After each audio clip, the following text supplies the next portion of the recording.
Hello there, my friends. You can see I'm patching some water damage I got behind this wall and behind the paint that was making the paint bubble. This here looks like a crack that's going to form in the wall. So I'm going to show you guys how I'm going to repair this crack. Now, I've been told that one thing that you should do if you have a crack, a visible crack, is to take a utility knife, like so, and scratch it and make it bigger. And I'm not going to do that. I'm not going to do that. The other thing that you might people would say, like, maybe kind of like peel the paint off. I guess I could do that. But I'm just going to tape right over it. So here's what I'm going to use. I do have a utility knife. I don't really need that. I have a hawk. You don't really need a hawk, but I happen to have one, so I'm going to use it. It acts like a nice drip tray when you're like working on the wall, and especially if you're a novice like me. And I'm going to use this 10-inch knife, and I'm also going to use this putty knife, and that's about all I'm going to use. I'm going to mix my own. Oh, and I'm sorry, and you actually need some drywall tape. This is like $1.50 at the hardware store. If you don't need, if you already have tools, you don't. Like I said, you don't need the hawk. You can just use like one of these little containers right here to mix your stuff in and scrape your tools on the side. You could have a little Ziploc container like that, or Rubbermaid. Try to get something with a flat edge though, like square instead of a round one, because that's going to help you when you're scraping. All right, let's go make some mud. All right, so this is easy sand. This is 45, which means 45 minutes setting time, which means you have about 45 minutes once you mix it up to work with it. And they also call it joint compound. You can call it drywall mud. They have different names for it. Basically, this is a mud box. Like I said, you can use anything. You can see this is dirty because I was doing some mud earlier. But what you're going to do is you're going to take, I was taught that you put the water in the box first, and then you put the powder in. Now, you do whatever makes you happy. This isn't like rocket science. But everybody's got a different technique. I'm sure somebody down in the comments is going to say something about, no, you're not doing that right. I've been doing drywall for years, and that's not the way to do it. I have my own method. I'm sure everybody has their own method. So if you have a method that's better than this, you think it's better than this, go ahead and put it in the comments. That's how we learn. Learn by watching other people do stuff and adjusting our techniques. Let me put the image in here so you can see what consistency we're going for here. Okay, so what we're going for here is like a peanut butter-like consistency. All right.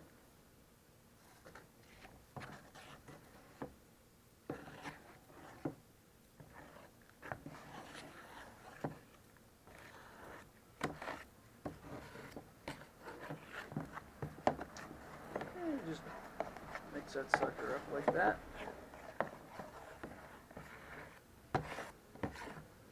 A little bit more powder. A little bit more. That's probably good. You just fold it in like you're folding in baking ingredients. Like when your grandma used to make you a birthday cake, right? Fold the wet ingredients into the dry ingredients.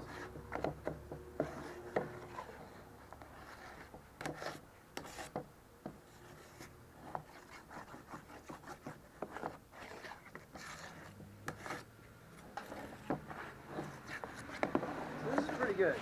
Now this actually is more like kind of the consistency of a skim coat. Like if you're going to do a skim coat, this would be perfect. But see how it's not falling off the knife? It's pretty good. All right. A little bit thicker would be nice, but by the time we get upstairs, this is going to already start to set, so that's going to be fine. So we're going to put away our stuff. All right, so now we're back at the crack of dawn, Krakatoa, east of Java. All right, so here's the line, right? This is the crack. And what we're gonna do is we're gonna take this knife and we're gonna put. Yeah, see how it's not quite set? I should have mixed this a little bit better, a little thicker. That'll work. And then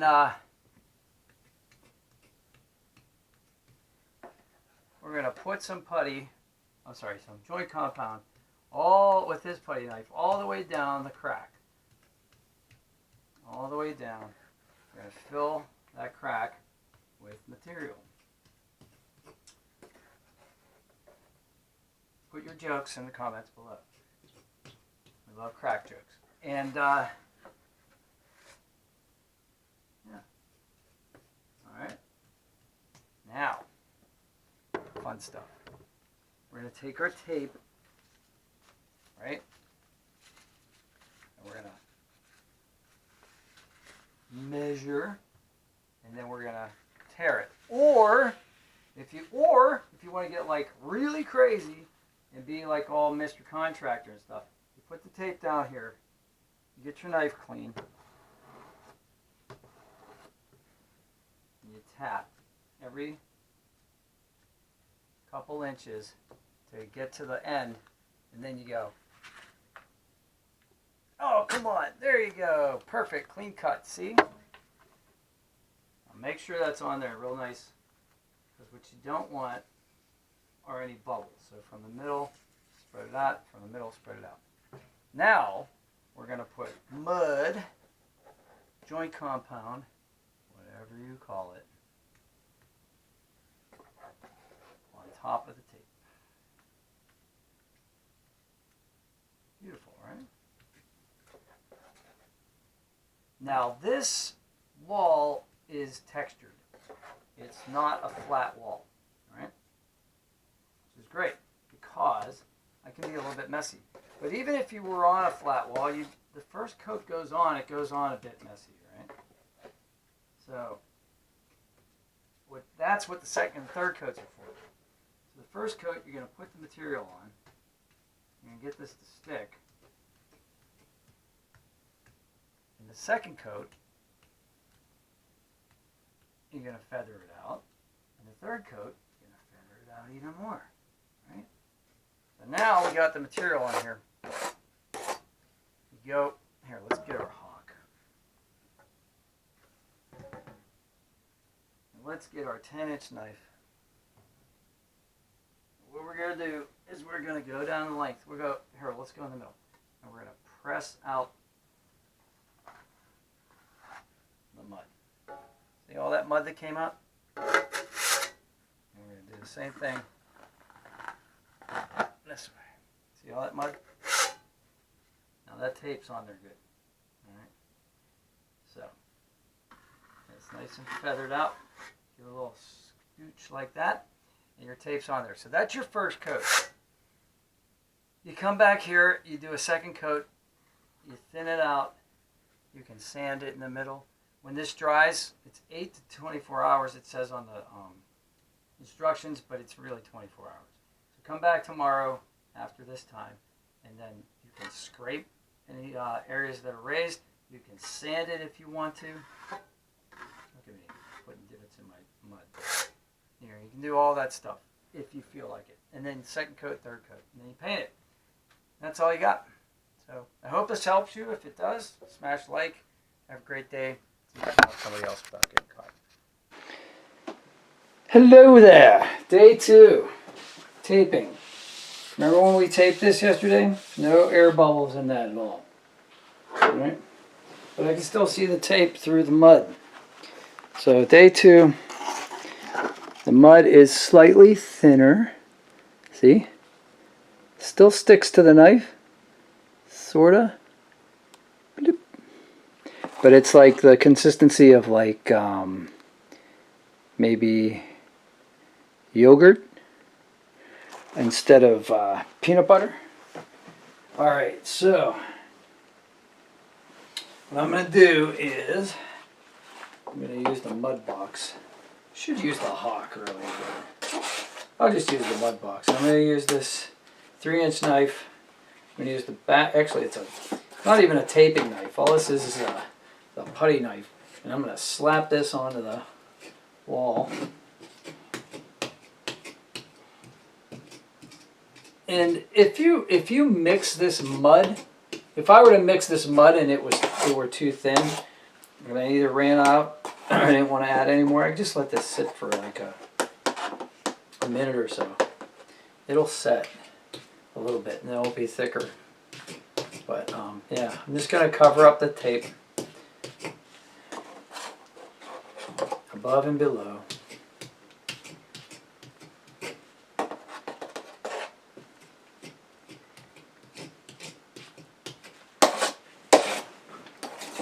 And then I'm going to take my 10-inch knife and I'm going to go all the way down the length of it and feather it out. And then we're going to have nice.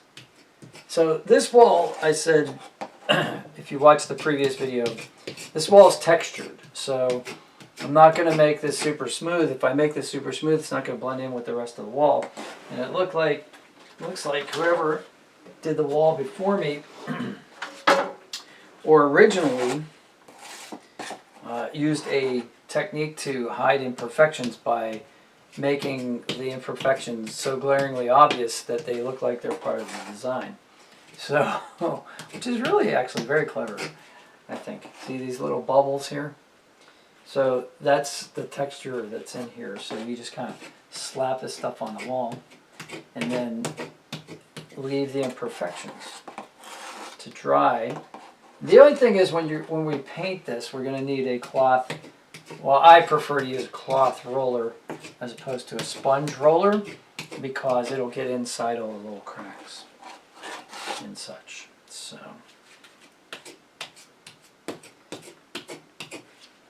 and they're a little more. The cloth rollers are slightly more expensive, but you clean them out. They're really durable, very reusable. All right, so I got enough mud on here to cover that first layer. So now what I'm going to do is I'm going to take my 10-inch knife,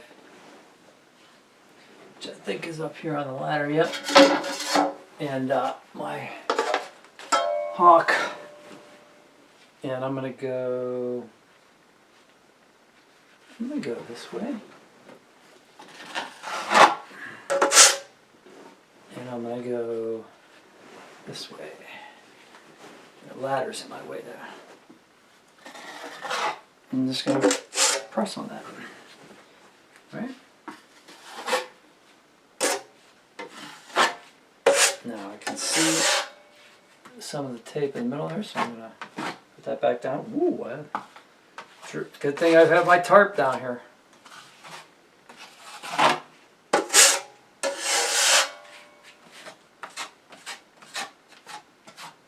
Now I'm going to muddy this up, make this look a little more messy.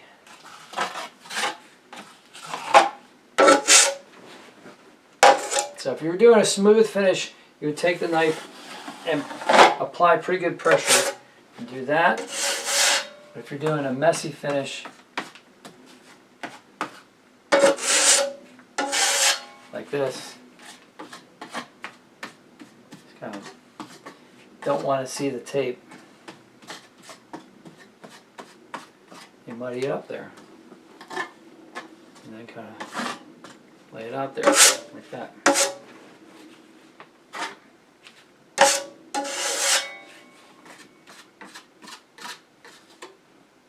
Alright.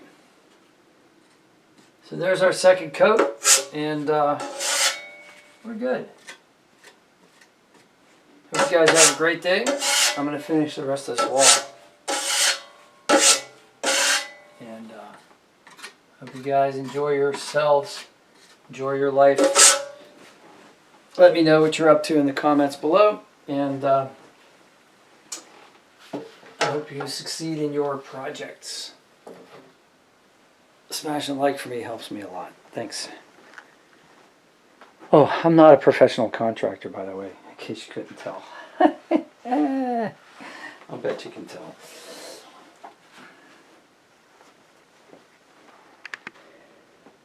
Hello there, my friends. All right, this is a good example of what I was talking about when you can use a sponge to smooth out this drywall. So this drywall has been applied this morning. It's not quite dry yet, but even if it were overnight, instead of sanding this and creating a dust cloud, and or you can take your scraper and scrape the raised bits off, you can do this with a scrubby sponge.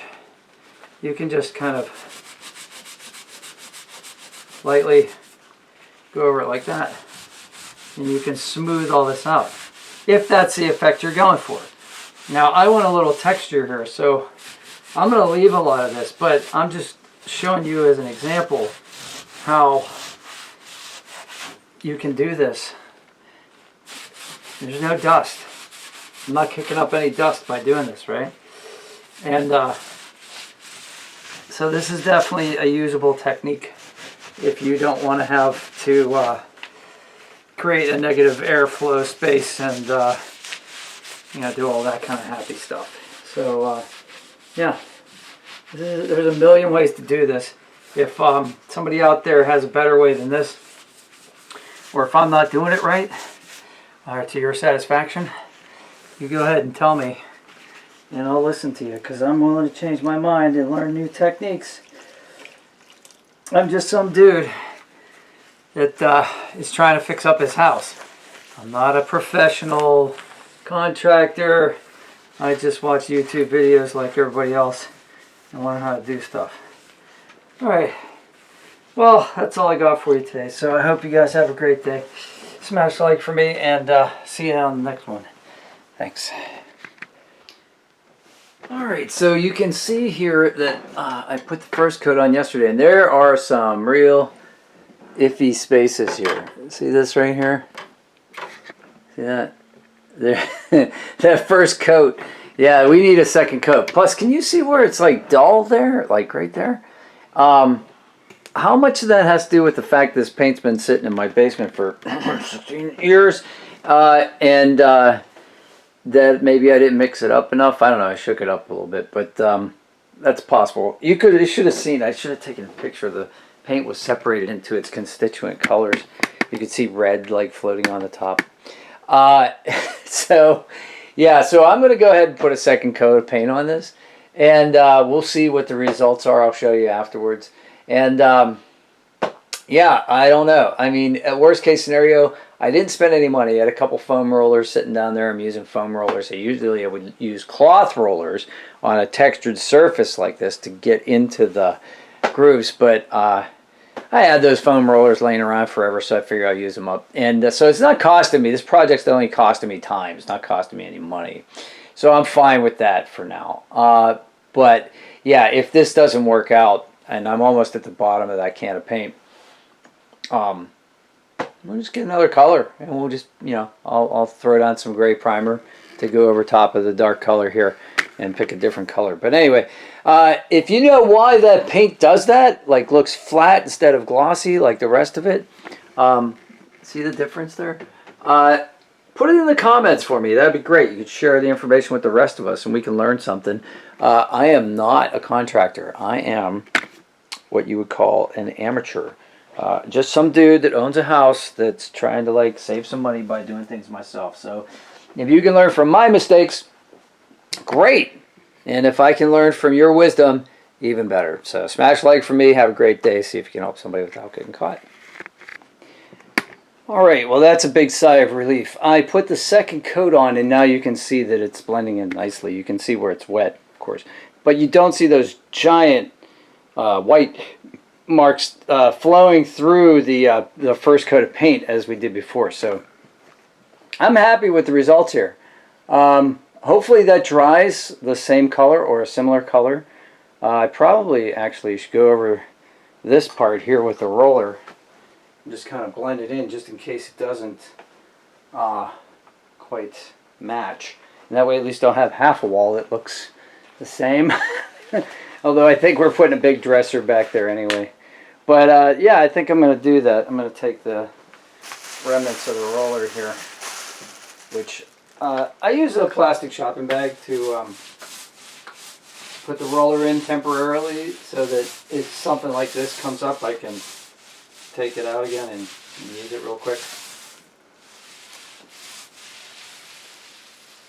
So that makes a nice line here. Kind of straighten it out a little bit, blend that in a little bit. Yeah, I think. I don't know, what do you guys think? Should I get on the ladder again? I don't want to get on the ladder again. Let's see. It'll be fine.